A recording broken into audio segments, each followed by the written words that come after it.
안녕하세요. 오늘도 사연살롱을 찾아주셔서 감사합니다. 전 이제 막 20대의 마지막 해를 보내고 있는 청취자입니다. 예전에는 30대를 이렇게 목전에 앞두고 있으면 마음이 괜히 뒤숭숭하고 기분이 이상할 것만 같았는데 오히려 요즘은 매일같이 마음이 편안한 하루하루를 보내고 있어요. 이런 제 마음의 여유는 아마도 얼마 전 겪었던 일 때문인 듯 싶습니다.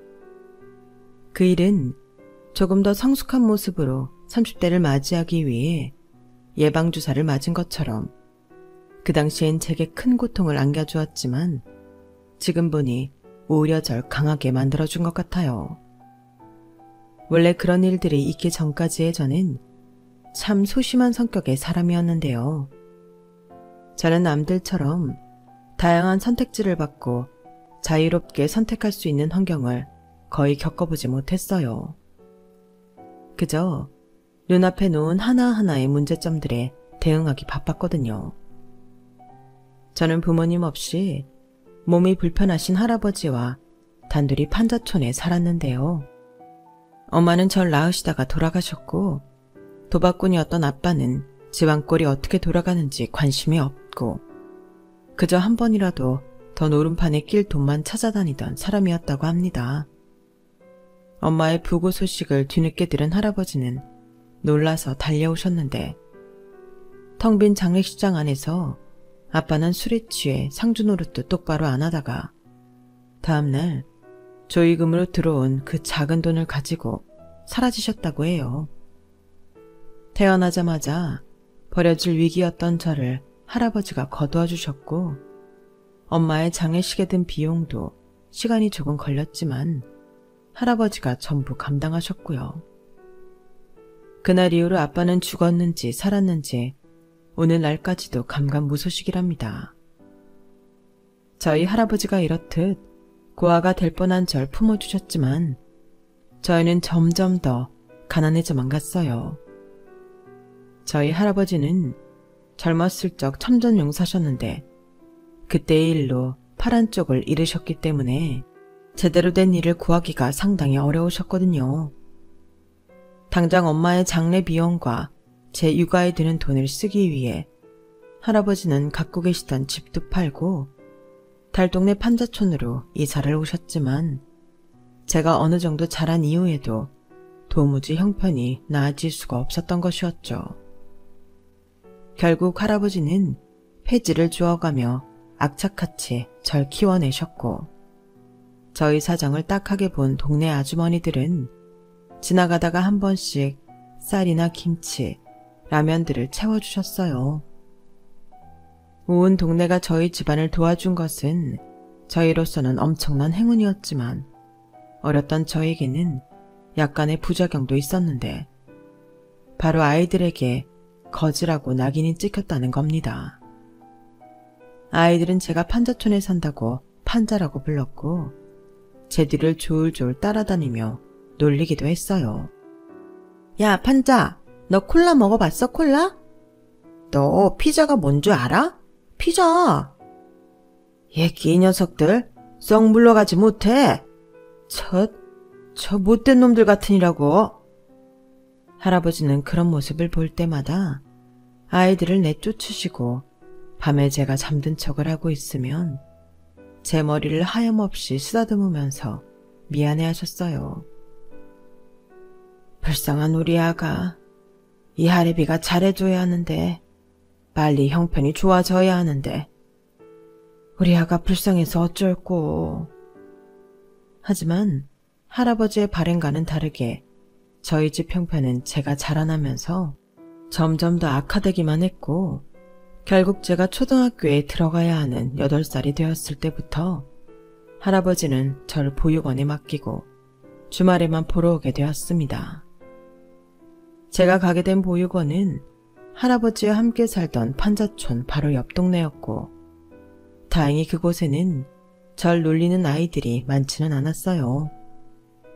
선생님들도 엄하시지만 정이 많은 분들이었고 할아버지와 단둘이 지낼 때보다는 밥도 잘 먹을 수가 있었답니다. 그렇게 보육원에서의 생활이 막 익숙해졌을 무렵이었어요. 어느 날 어떤 아줌마가 저를 찾아오신 겁니다. 누군가 절 보러 왔다는 말에 당연히 할아버지인 줄 알고 반갑게 달려간 저는 깜짝 놀랐죠.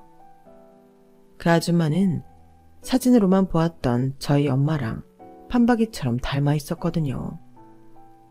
어렸던 저는 엄마 귀신을 보는 것만 같아 당시에는 겁을 잔뜩 먹었어요. 엄마랑 똑같이 생긴 그 아줌마는 절 보자마자 눈물을 뚝뚝 흘리셨죠. 네가 다이구나. 우리 언니랑 똑 닮았네. 똑 닮았어. 그동안 고생 많았지? 이모가 미안해. 갑자기 사라진 너를 아무리 뒤져봐도 도저히 찾을 수가 없더라고. 이모가 너무 늦어서 미안해. 이모요? 그래, 내가 네 엄마의 동생이야. 엄마 사진 본 적 없니? 있어요. 할아버지가 주셨어요. 그럼 엄마 얼굴 알겠네. 이모랑 똑같이 생겼지? 이모가 엄마랑 쌍둥이 자매라서 그래. 다이 쌍둥이 알지? 네. 이제 이모가 우리 다이 엄마가 되어줄게. 이모랑 같이 캐나다로 갈래? 나중에 알게 되었는데 그때 이미 캐나다에 거주하던 이모는 엄마의 부고를 한 달이나 늦게 알게 되었다고 해요. 제가 출산 예정일보다 2주나 일찍 나오게 되었는데 이모는 그런 사실도 모르고 예정일 하루 전에 엄마한테 연락을 시도했으나 할 수 없었다고 해요. 그 시절엔 휴대폰이 흔하지도 않았고 해외에 있는 사람과 통화하는 일도 쉽지가 않았었거든요. 이모는 예정일로부터 약 한 달 후에 한국에 들어와 엄마를 찾았지만 이미 엄마의 장례도 끝나고 할아버지가 그 뒷수습까지 마치고 저를 데리고 이사까지 마친 상황이었던 거예요. 그때부터 이모는 9년이라는 시간 동안 절 찾기 위해 애쓰셨던 거고요. 오랜 시간 끝에 절 찾게 된 이모는 같이 캐나다로 가자고 했지만 당시에 저는 할아버지를 두고 멀리 떠나간다는 것은 상상도 할 수 없었습니다. 그간 할아버지와 저는 서로가 서로에게 유일한 가족이었기에 그 각별한 마음이 엄청났기 때문이었어요. 또 그때까지만 해도 너무 어렸던 저는 캐나다로 간다는 게 정확히 어떤 의미인지 몰랐기 때문에 갑자기 엄마의 얼굴을 하고 나타난 이모를 따라갈 수가 없었죠. 소식을 들은 할아버지가 평일인데도 보육원에 와서 저희 이모와 한참 동안이나 얘기를 하셨고 두 분은 제게 정말 캐나다로 안 따라갈 거냐고 재차 확인하셨어요. 다이 정말 캐나다 같이 안 가도 괜찮아? 나중에라도 생각이 바뀌면 언제든지 이모한테 말해도 돼. 이모 이틀 오면 다시 돌아가야 하는데 정말 같이 안 갈래? 안 가요. 전 할아버지랑 있을 거예요. 다이야, 이모랑 캐나다 가면 훨씬 더 좋은 집에서 살 수도 있고 다이가 원하는 공부도 마음껏 할 수 있어. 다이 사촌 언니들도 맨날 다이랑 놀아줄 수 있고. 싫어요. 전 할아버지랑 살고 싶어요. 애가 어려서 아직 잘 모르는 것 같으니 일단 당분간은 지켜봅시다. 애 입장에서는 갑자기 나타난 사람을 따라 다른 나라를 가야 하는 건데 어찌 쉬운 결정일 수가 있겠어요. 이모는 어쩔 수 없이 캐나다로 혼자 돌아갔고 대신 그때부터 다달이 할아버지를 통해 양육비를 보내주셨어요. 나이가 좀 더 들어 이모를 따라 캐나다로 간다는 게 무슨 의미인지 알게 된 후에 만약 제가 그날 이모를 따라갔으면 어땠을까 상상해 본 적이 많긴 했어요.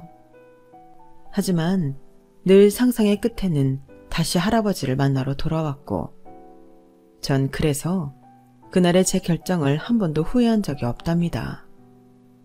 저는 몇 번이나 과거로 다시 돌아간다고 해도 할아버지와 함께하는 걸 선택할 거예요. 이모는 제 거처를 알게 된 후로 저랑 자주 연락했고 1년에 적어도 한 번 이상은 절 보러 와주셨습니다.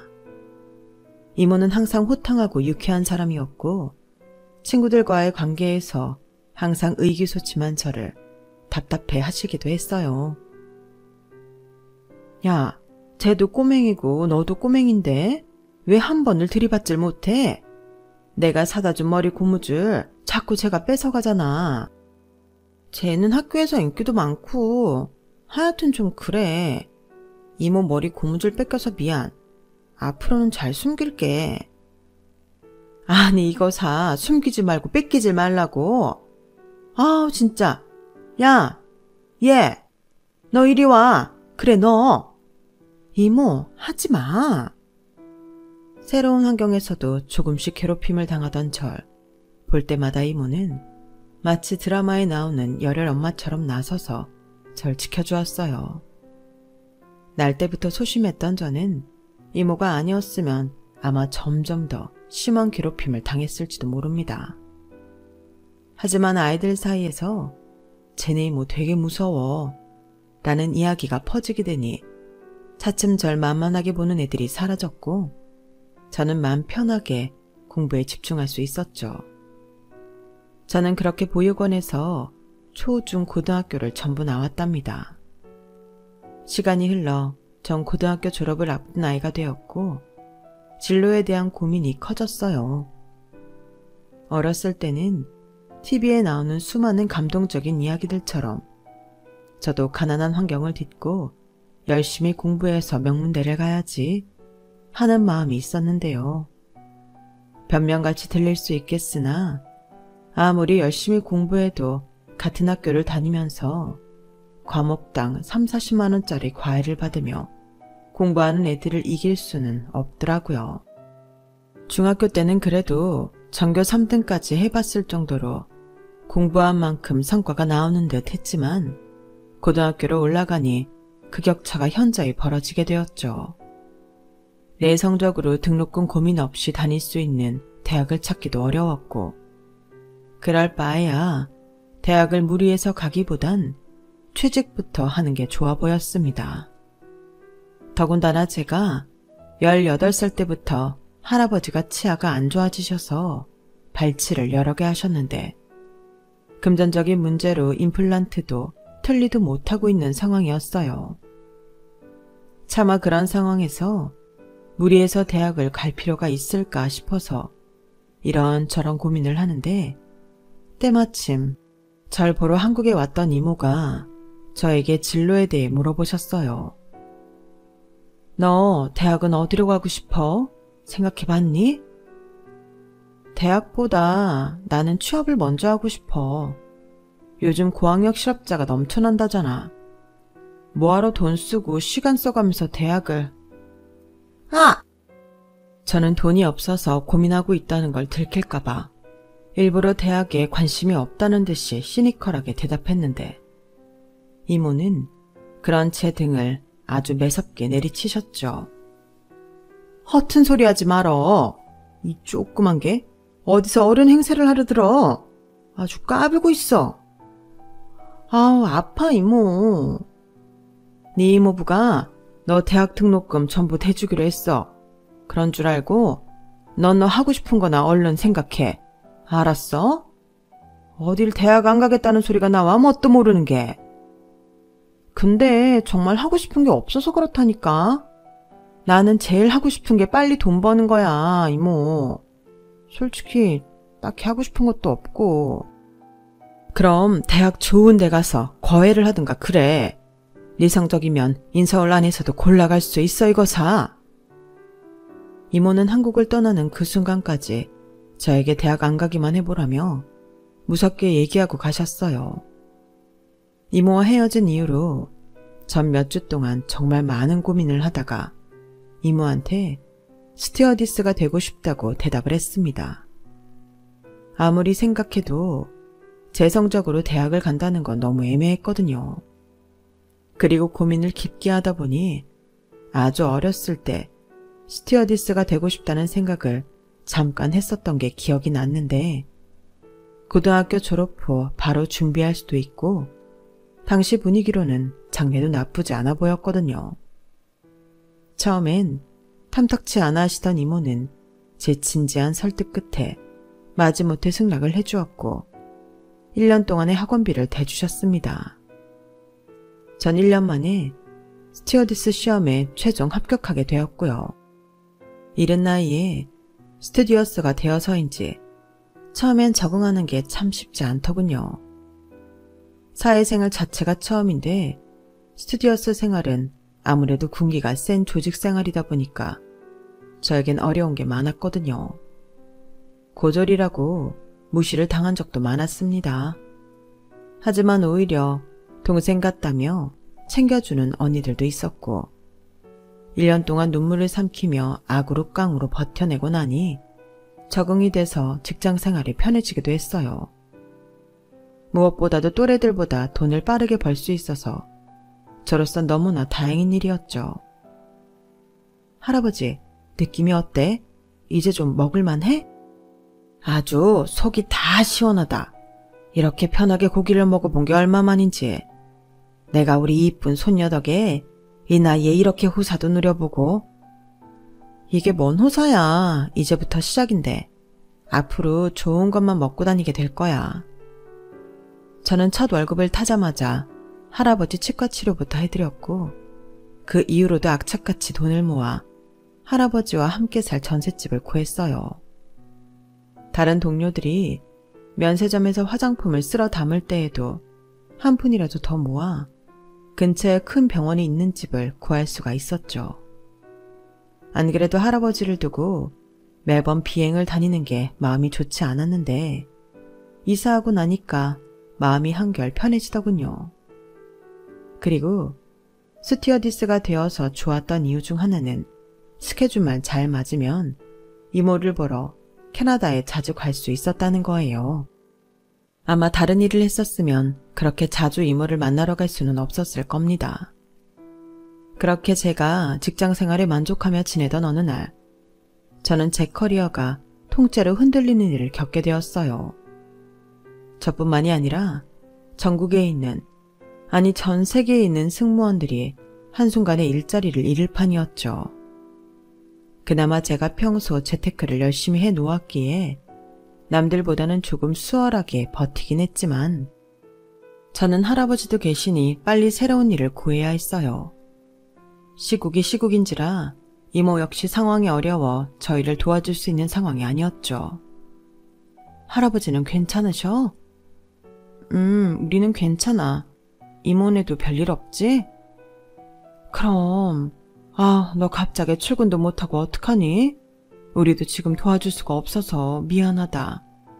세상에 이런 일이 생길 줄 누가 알았니? 무슨 소리야 이모. 이젠 내가 이모를 도와줘야 하는 건데 그러지 못해서 내가 면목이 없지. 그런 소리 말어. 네가 여지껏 면세점에서 사다 준 게 얼마니? 너 마음 단단히 먹고 유연하게 생각해. 넌 아직 젊고 똑똑하고 재능도 많은 아이야. 분명히 네가 할 수 있는 일이 있을 거다.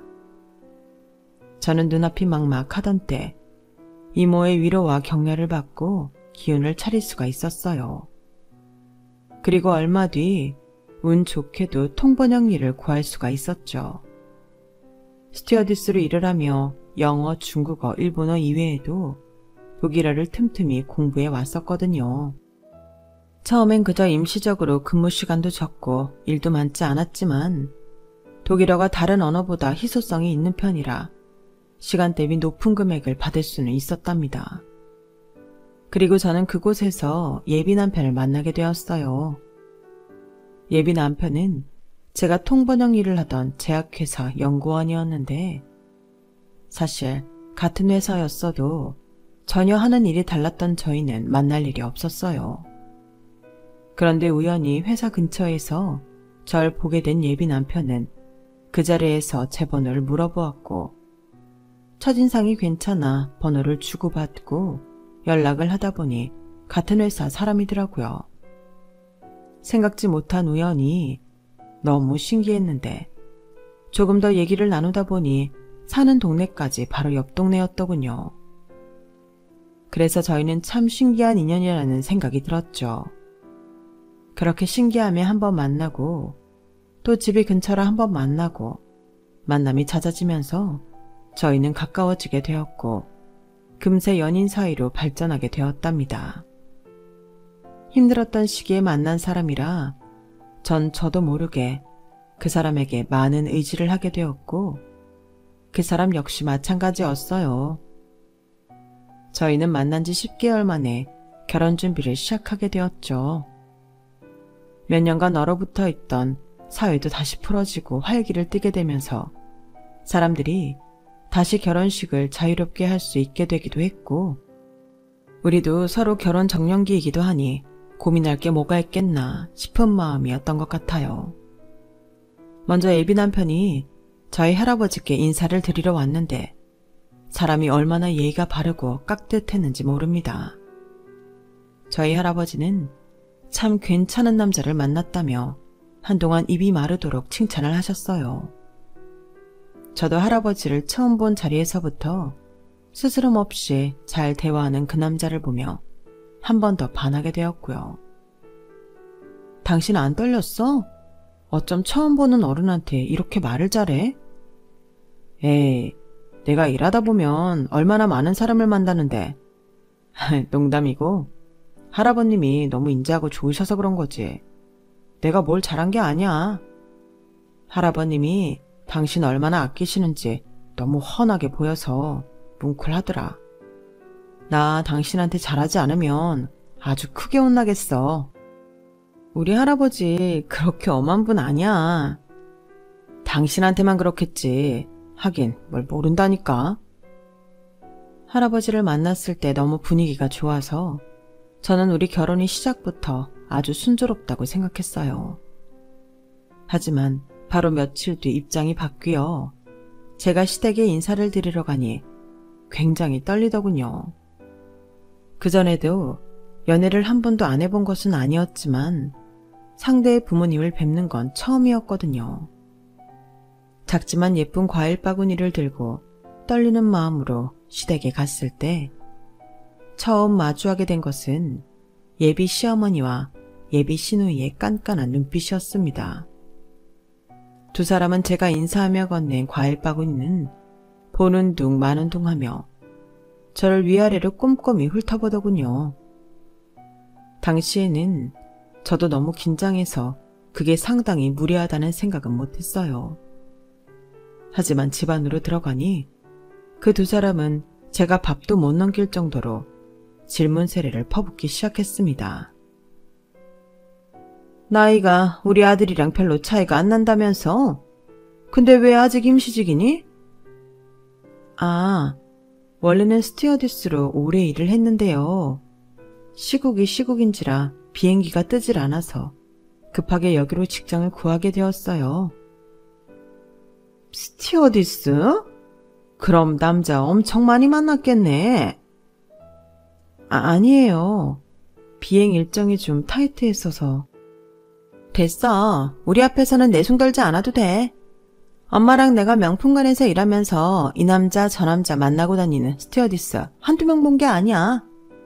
내 동생만 봐도 뭐.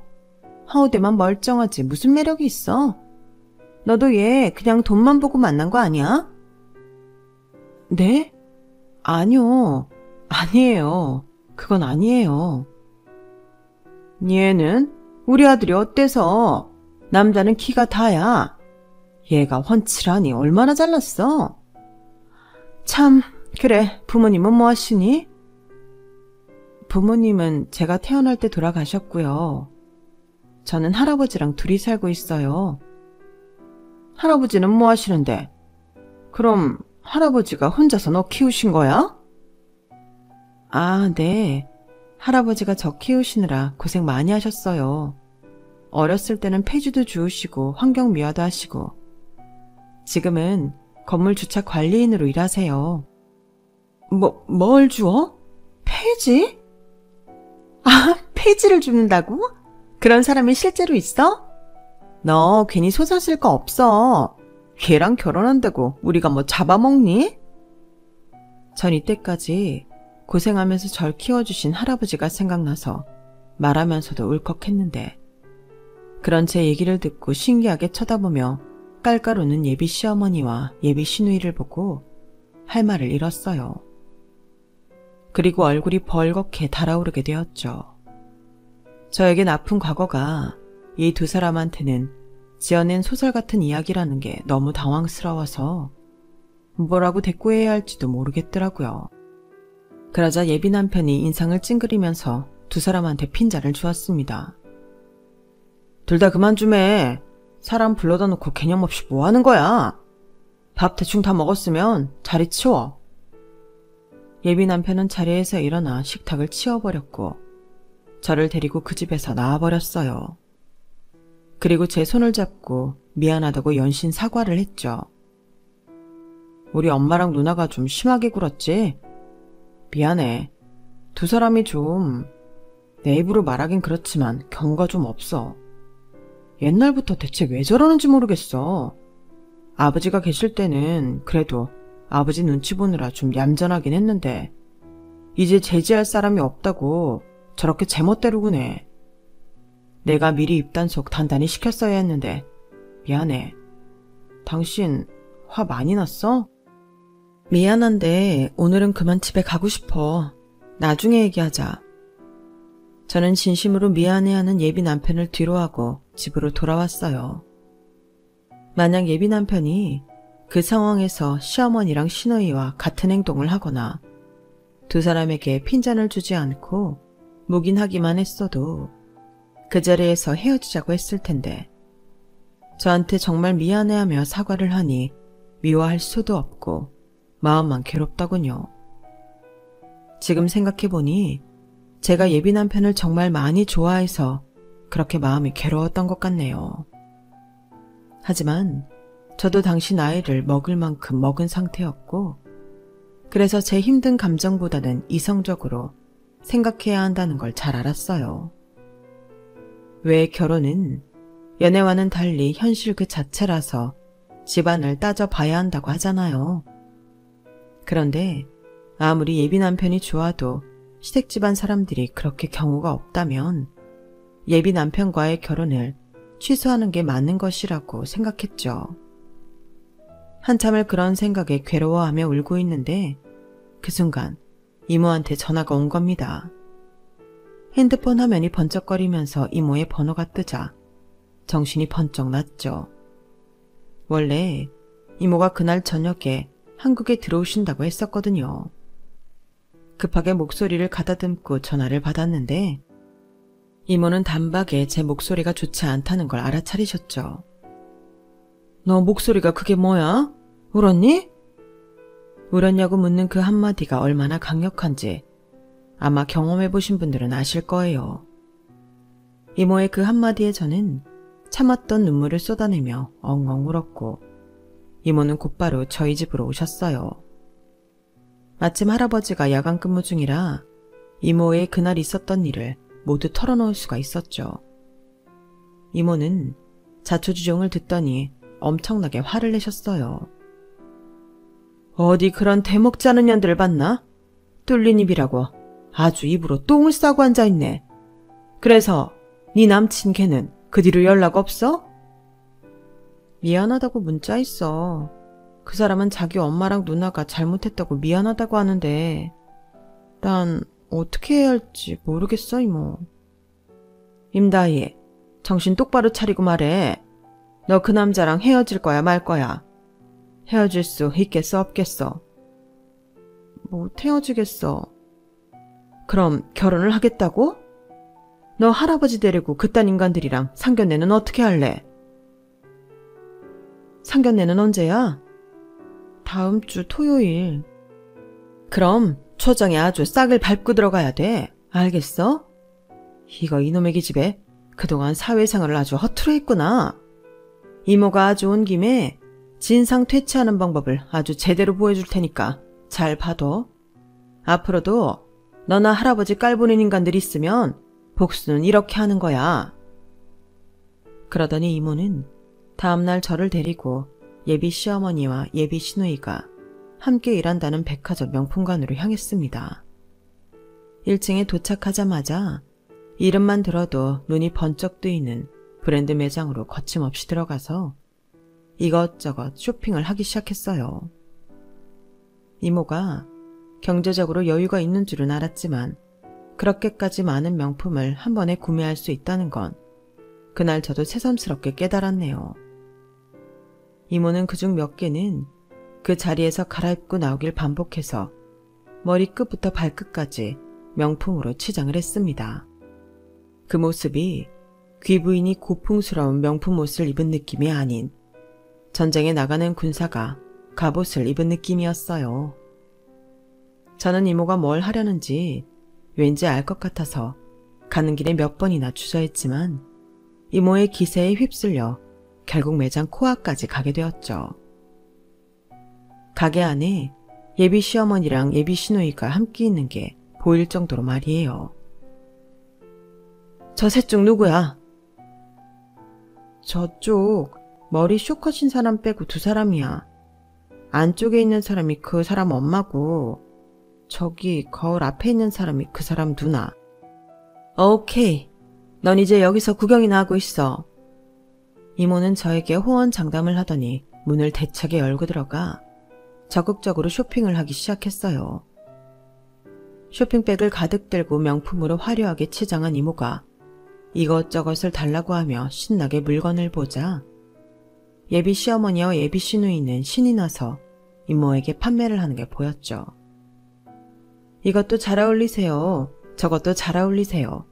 하는 소리가 제가 있는 바깥까지 들려올 정도로 한참을 신나게 떠들더군요. 해맑게 이것저것을 대보던 이모는 벼랑간 예비 시누이를 향해 소리를 빽 질렀어요. 바깥에 있는 저도 깜짝 놀랄 정도로요. 아니, 지금 어디에 손을 대요? 미쳤어요? 네? 아니요, 손님 그게... 지금 내 쇼핑백 안으로 손 넣었지? 손 넣었어요? 안 넣었어요? 아닙니다, 손님. 정말 아니에요. 이봐요. 여기 직원 교육을 어떻게 하는 거예요? 이모는 2사람의 상사로 보이는 여자에게 달려가 예비 시누이를 도둑으로 몰아가기 시작했는데요. 문제는 그 매니저의 반응이었어요.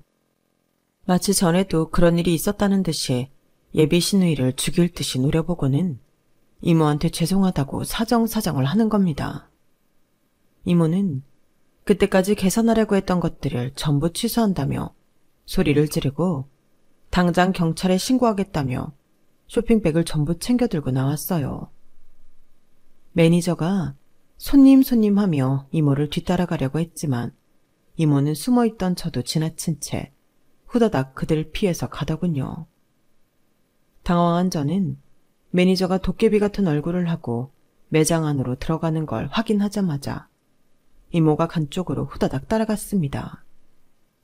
모퉁이를 돌아서니 이모가 멍한 표정으로 절 보고 서 있더군요.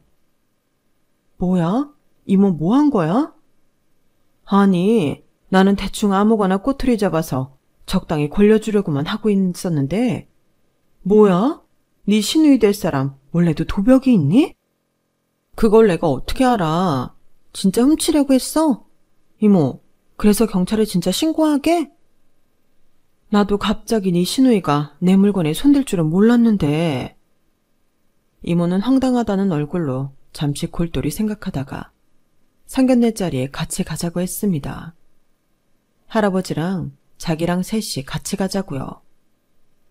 뭐 그야 안 될 건 없지만 왜? 뭐 어쩌려고. 어쩌긴 너 앞으로 결혼 생활 10년은 편하게 해주려고 하지. 이모는 별다른 말 없이 그렇게만 말하며 의미심장하게 웃어 보였고 저는 이모의 말대로 며칠 뒤 상견례 자리에 할아버지와 이모 2분을 모시고 갔어요. 시댁에 인사드리러 갔다가 제가 봉변을 당했던 그날 이후로 예비 남편은 저에게 섣불리 이러지도 저러지도 못하고 눈치만 보고 있었는데요. 그러다 상견례장에 미리 알리지도 않고 이모와 함께 온 저를 보고 살짝 놀란 눈치였지만 예비 남편은 벌말 않고 레스토랑 직원에게 1인분 더 세팅해달라고 하더군요. 자네가 우리 예비 사위예요? 아주 훤칠하네. 우리 다혜가 좋아할 만해. 아닙니다, 이모님. 근데 사부인은 언제 오시나? 여기 앞에 도착했다고 하니 곧 올라오실 거예요. 이모는 잠시 화장실을 다녀오신다고 하고 나갔고 그 사이 예비 시어머니와 예비 시누이가 예약된 룸 안으로 들어왔어요. 두 사람은 저에게 익숙한 듯 인사를 하곤 저희 할아버지에게도 인사를 했는데 걱정했던 것과 다르게 전처럼 예의 없게 행동하지는 않더라고요. 두 사람이 슬쩍슬쩍 예비 남편의 눈치를 보는 걸 봐서는 예비 남편이 호되게 쓴소리를 했던 것 같아요. 하지만 그럼에도 두 사람은 특유의 말투, 사람 아무렇지도 않게 무시하는 그 개념 없는 말투는 그대로였죠. 우리 아들한테 얘기 많이 들었어요. 몸도 불편하신데 손녀딸 악착같이 잘 키워내셨다고요. 정말 대단하신 것 같아요. 아닙니다. 제가 한 게 없어요. 우리 손녀가 알아서 잘 자라준 거죠. 하긴 보육원에서 자랐다면서요. 올케한테 저번에 듣긴 했어요. 보육원에 맡기면 애 키우기가 좀 더 편하려나? 근데 스테이크는 어떻게 써시지? 한쪽 팔이 저래서. 조금 있다가 고기 나올 거예요. 좀 크고 두꺼운 고기요. 고기는 썰어 드실 수 있겠어요? 엄마, 왜? 그냥 궁금해서 물어보는 건데. 제가 썰어 드릴 거예요. 걱정 마세요. 예비 시어머니와 예비 시누이가 선을 넘을락 말락하던 그 순간 화장실을 갔던 이모가 돌아왔어요. 룸 문이 열리고 이모가 들어오자 예비 시어머니와 예비 시누이가 눈이 튀어나올 만큼 커진 채로 이모를 보더군요. 어머, 구면이네요? 저희 엄마랑 누나 말씀이세요? 어디서 이미 뵌 적 있으세요? 두 사람 이미 이모 알아? 예비 남편의 질문에 두 사람은 아무 말도 못하고 새하얗게 질린 채 바들바들 떨고 있었고 이모만 여유롭게 대답했습니다. 며칠 전에 백화점에서 만났었어. 근데 나는 우리 다희 시어머니 시누이 되실 분들인 줄은 몰랐네. 저기 그게 그날 일은 오해예요. 오해라니? 두 사람 무슨 일이길래 그러는 거야? 예비 시어머니와 예비 시누이의 석연찮은 반응을 보고 예비 남편은 곧바로 얼굴을 무섭게 굳히며 물었어요. 이모는 웃으면서 별일 아니라고 넘기고서는 대화를 주도해 나가기 시작했습니다. 결혼식 날짜며 예물 예단까지 이모는 저에게 유리한 방향으로 대화를 이끌어 나갔고 그 두 사람은 꼼짝없이 이모의 말을 따랐어요. 저와 할아버지한테 개념 없이 굴던 모습은 싹 사라지고 이모의 말 한마디 손짓 하나에 벌벌 떠는 모양새만 보이니 솔직히 속이 시원하기도 했네요. 그렇게 저희 가족에게만 즐거웠던 상견례 시간을 마치고 예비 남편은 주차장에서 차를 빼러 할아버지는 화장실을 갔을 때였어요. 다행히 저희만 아는 이야기를 할 수 있는 틈이 생기자 예비 시어머니와 예비 시누이는 곧바로 이모한테 죄인처럼 빌기 시작했죠. 제발 우리 아들한테는 얘기하지 말아줘요. 아들이 알면 우리 정말 난리 날 거예요. 저기 이모님, 그날 일은 정말 오해예요. 저는 정말 그런 의도로 쇼핑백을 잡은 게 아니에요. 제발 우리 매니저님께 오해였다고 딱 한마디만 해주세요. 우리 딸 이번에도 그 혐의를 걸리면 정말 큰일 나요. 그날은 정말 그런 의도가 아니었대요. 제발 경찰에 신고하지 말아주세요. 네? 오케이, 그럼 시간 없으니까 빨리빨리 녹음 끝내죠. 네? 제가 지난 11월 17일 목요일 절도미수 사건으로 신고 안 하는 대신 두 사람 다 앞으로 우리 다희 앞에서 다희가 기분 나쁠 만한 인격 모독성 말은 하지 않는 겁니다. 아시겠어요? 네? 네. 네, 알겠어요. 제가 우리 올케 기분 나쁜 말은 하나도 안 할게요. 앞으로 명절 때마다 할아버지 먼저 챙겨주시고요. 예? 대답 안 해요? 네, 알겠어요. 이모는 그 짧은 사이에 제가 이모 보러 캐나다에 가고 싶을 땐 언제든 막지 않는다. 시댁의 집안일을 일체시키지 않는다. 어떤 이유에서건 금전적인 요구를 하지 않는다. 라는 약속까지 받아냈습니다. 마지막으로는 신혼부부 집에서 절도 사건이 나면 이번에 묻은 것까지 한 번에 신고해버린다는 멘트까지 야무지게 녹음을 하고는 만족스럽게 웃어보였죠. 좋아요. 그럼 앞으로 잘 지내봅시다, 사돈. 시어머니와 시누이는 얼굴이 벌개진 채 분하다는 표정이었지만 혹시라도 시누이 이름에 빨간 줄이라도 한 번 더 긋게 될까봐 노심초사하며 아무 말도 못하더군요.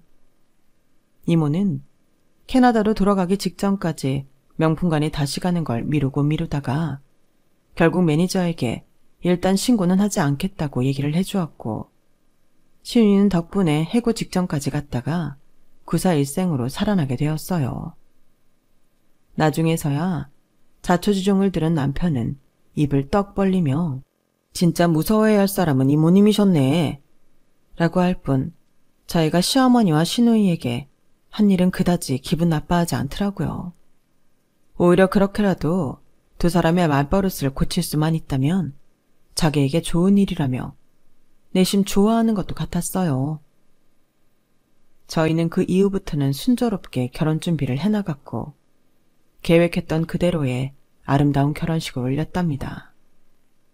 여담으로 저희 부부는 결혼식 때 제 쪽에서 화촉점할 사람이 없어 이모를 불러야 하나 싶었는데 옆에서 저희 부부의 얘기를 듣던 시어머니는 앉은 자리에서 펄쩍 뛰시며 한석구 그러지 말라며 말리시는 거였어요. 화촉점아? 그게 다 무슨 소용이니? 요즘은 추례도 생략한다더라. 괜히 번거로우시게 하지 말고 그냥 생략하자. 나는 괜찮다. 시어머니는 이모만 생각해도 기가 질린다는 듯이 손사래를 쳤고 저는 웃음을 참느라 아주 혼났습니다. 결혼 전 이모의 활약 덕분에 결혼 이후 지금까지도 시어머니와 시누이는 저를 함부로 대하지 않고 있어요. 그러다 보니 서로 부딪힐 일은 많지 않았고 심지어 지금은 사이가 좋아진 상태랍니다. 제가 두 사람의 말버릇을 하나하나 고쳐주고 있거든요. 그 두 사람은 이모가 무서워 저에게 막말을 하지 않을 뿐 같이 장을 보거나 길을 걷다 보면 남에 대해 함부로 말하는 버릇이 있더군요. 어머, 저 여자 아무리 임신했어도 저 다리 봐봐. 세상에, 저렇게 뚱뚱한 여자도 결혼하고 임신을 하네? 형님, 임산부한테는 그런 얘기 함부로 하는 거 아니에요. 여자가 임신하면 몸이 얼마나 힘들고 고된 줄 아세요? 삐쩍 말랐던 여자도 온몸이 퉁퉁 붓고 입맛이 통째로 변한다고 해요. 게다가 요즘 같은 저출산 시대에 임산부분들이 얼마나 애국자신데요. 앞으로 임산부를 보면 그런 생각들은 머릿속으로도 하지 마세요. 그래 이거사, 내가 너 가졌을 때도 저랬다. 막상 하나씩 얘기하다 보면 이분들도 스스로 납득을 하고 고치거나 아니면 서로를 고치려고 하는 모습을 보이시더라고요. 그러다 보니 얼마 전부터인가 조금씩 말을 예쁘게 하신다는 게 피부로 와닿게 느껴지기도 했네요. 물론 아직 갈 길이 멀지만요. 사실 시어머니와 시누이는 예전에 저였다면 상종도 안 했을 사람들이긴 했어요. 저는 언제나 불편한 사람들을 피해만 다녔지 한 번도 맞서 싸우거나 차분하게 대화를 시도해 본 적은 없었거든요. 하지만 몇 년 전 이모가 몸소 보여주었던 교훈으로 인해 이제는 사회생활을 하다가 저와 안 맞는 사람을 만나더라도 피하거나 지지 않고 맞설 수 있는 용기가 생긴 것 같습니다.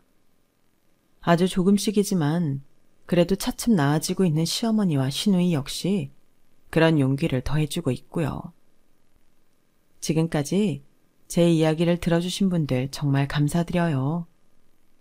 살면서 분명 한 번 이상은 나를 힘들게 하는 사람들을 만나게 되죠.